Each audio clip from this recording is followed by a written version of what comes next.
I'm quite tired. I'm going to show you 3 books that I thought I was picking due to me having taste, but turns out they actually are all about fascism. So it's not that they operate individually and there's a larger point that I'm making. It's actually about fascism, apparently. They do have nuance to them. You would have to understand, for example, the American West and the Nazi East. Not the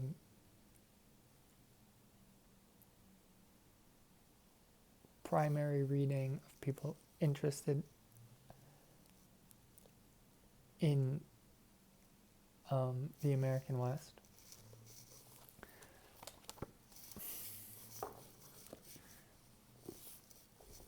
This actually just came out, Spectres of Fascism by Gandesha, Samir Gandesha. This is a Canadian published novel. Fahrenheit 451. So I've been talking about these vehicles. The other one's just underneath my coffee table. I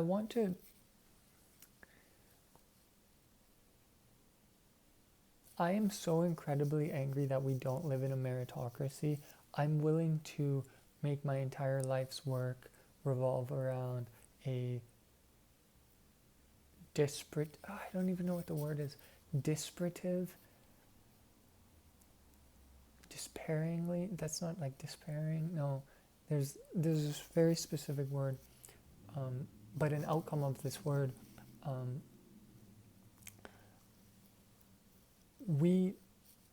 I really want to live in a meritocracy because I don't think foster children,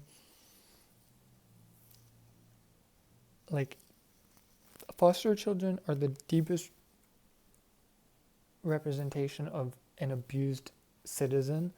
I don't think we should have abused citizens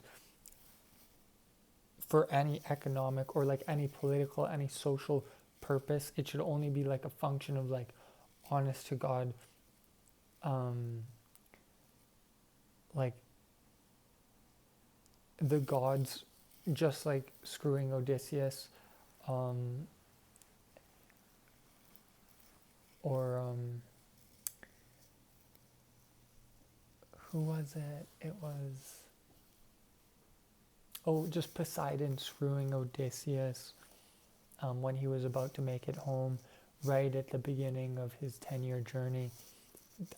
That's the only type, because then it's really up to the gods. If it's up to us, I will not have it.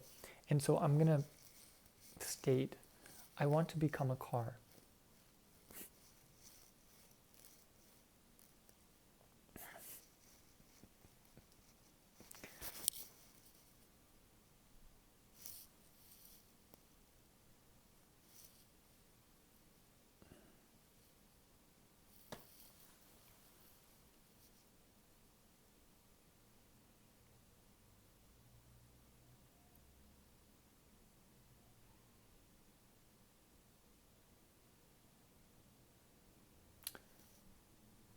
This is the, I'll go get an entire degree in classics and ask this one question.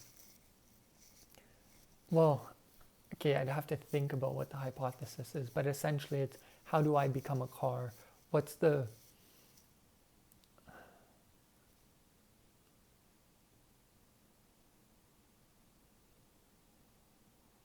meaning of wanting to have motion in ancient Greek society?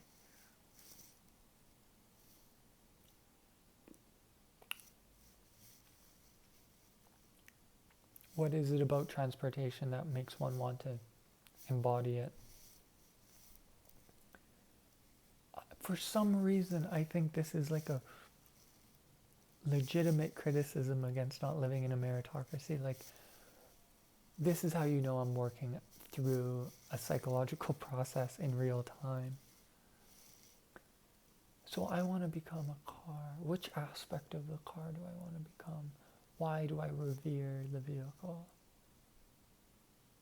Why do I want to become the car?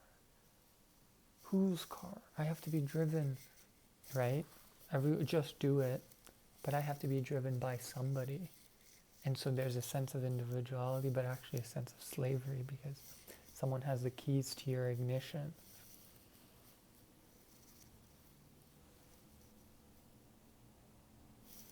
It really is, it's to piss off capitalists that are not as smart as a lot of people who deserve grace when they otherwise won't get it because of the false truth that we live in a meritocracy.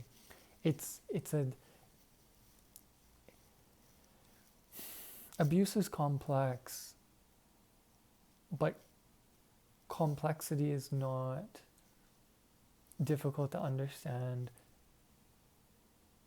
if you're willing to take accountability, because then you experience the complexity of direction, I guess, which motivates you forward for you to develop perspective where you see yourself from the past, you see yourself in the future, you see yourself in the moment. I could reflect on the idea that, or the truth that we live in a relative society. Our senses are bound to circumstantial input. And I'm just going to sum that up by saying I want to be a car. I want to be a vehicle. The idea that the Ferrari is designed after a beautiful woman, the curves of a Ferrari are like that of a beautiful woman, or when you buy a Ferrari, you buy the engine and you get the car for free. It's that when you're born, you get a soul, and then your body is for free. It's the afterthought, and then the struggle is your just experience of the experience that you have being an afterthought. Privilege affords you silence, right? A Rolls Royce, the most expensive vehicle for a long time, was an extremely silent automotive thing. The compact vehicle, no, that's the wrong word. The convenience vehicle, no. The urban vehicle, no.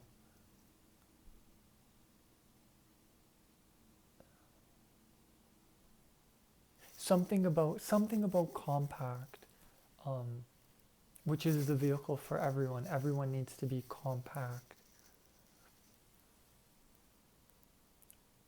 The four wheels, which represent stability, and then the motorcycle, the two wheels, how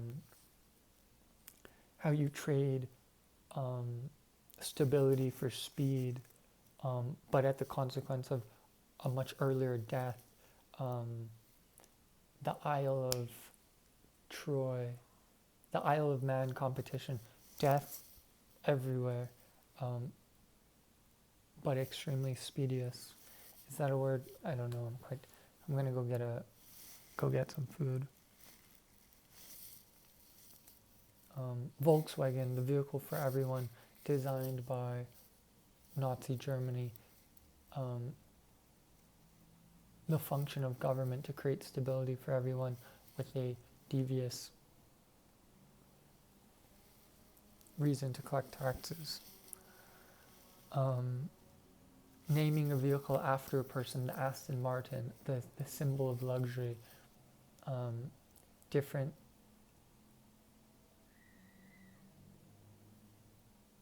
okay, what is it about a name? Aston Martin, Nissan, cultural differences in identity. Toyota, actually TOYODA had to be changed to TOYOTA to be more palatable to the Western audience. Not so much Aston Martin, actually, it was for the Western audience. So there's this pandering for approval. Toyota's the largest company, vehicle manufacturer. They sell the most amount of vehicles. Toyotas are extremely reliable, especially or particularly so, or just such that they're used by militias in the Middle East. So scalability with the benefit, who knows, of also being associated with war. Is that a good thing? In the collective imagination, the mental imagination of the West, who are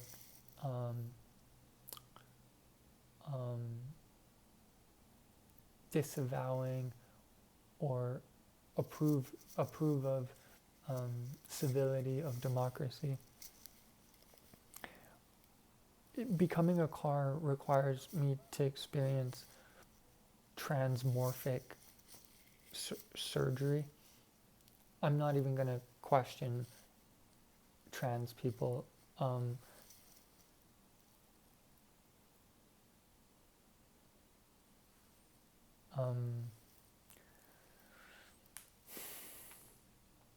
We pay so much attention to the engineering of the vehicle. We don't pay so much attention to the wheels, or the tires, which is a metaphor for hubris, but then just at a practical level, failure.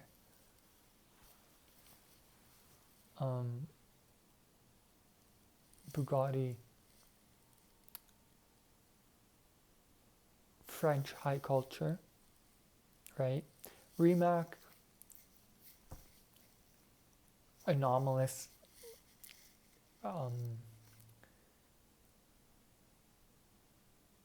intelligence.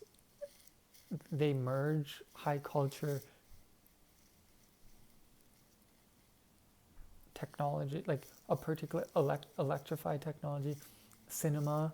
I'm thinking of French cinema. I'm kind of getting into film theory at this point.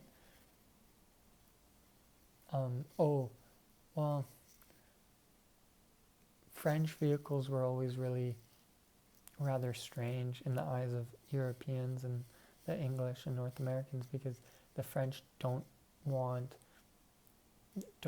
they culturally don't approve of vehicles as a status symbol, and their history is very much towards, they're actually the birthplace of democracy in the modern world. Am I wrong about that? Because I say modern, because they abolished the monarchy. Yeah, so they were the ones they were the first to abolish monarchy for the state of a workers' state at some level, or maybe just a democracy. There's so many reasons to want to become a car. I could take this so far. You can have an entire career as an architect, as a classicist, as a social theorist, being I want to be a car. You could turn it into a religion. This could be the next Scientology could be just people wanting to become cars. This is just there's so much and the internal combustion engine as a representation of potential. There's so much potential here to criticize the world. To become a vehicle, what about to become a space jet, a space shuttle?